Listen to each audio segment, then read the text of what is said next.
How to print A to Z in Python. First, you need a for loop. I'm not a fan of numbers that have no meaning, or magic numbers in my code. Because of that, this loop will be a bit different than normal. For I in range, start at the ordinal value of lowercase a, and end at the ordinal value of lowercase z.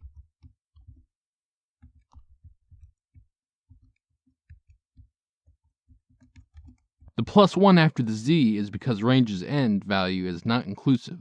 I will link in the description a dedicated video I have on ORD. For now, just know it converts a character to a number. Inside the for loop, just print sure of the loop counter.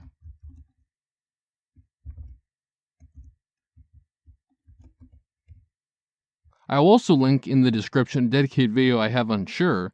For now, just know that it converts the number back to the character it was initially. Like and subscribe to learn more.